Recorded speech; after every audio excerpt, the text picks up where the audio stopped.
নমস্কার বন্ধুরা, খিদে সাথী চ্যানেলে আপনাদের সবাইকে স্বাগত। আজকে আমি এমন একটা রেসিপি বানাচ্ছি যেটা বাচ্চা থেকে বুড়োরা সবাই আঙুল চেটে খাবে। এত উপকারী সবজি যে ভাবাই যায় না।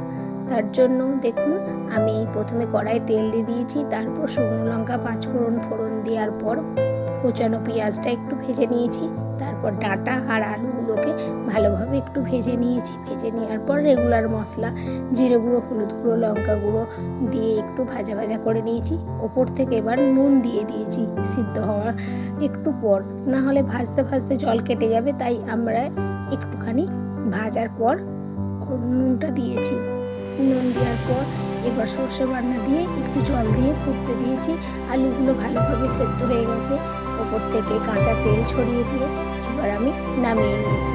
আজকে অবশ্য আমাদের অনেকগুলি রান্না হয়েছে, বেগুন ভাজা, মাছের কালিয়া, তার সঙ্গে আলু পোস্ত। আমাদের বাড়িতে সবাই এই খাবারগুলো খেতে খুব পছন্দ করে, কিন্তু ডাঁটাটা খুব উপকারী সবজি, তাই আমি এটা সব কিছু রান্নার সঙ্গে রাখি। বসন্তের সময় ডাঁটা, কচি ডাঁটা বা বড় ডাঁটাও ভালোই লাগে। একটু টেস্টি করে বানালে সবাই আঙুল চেটে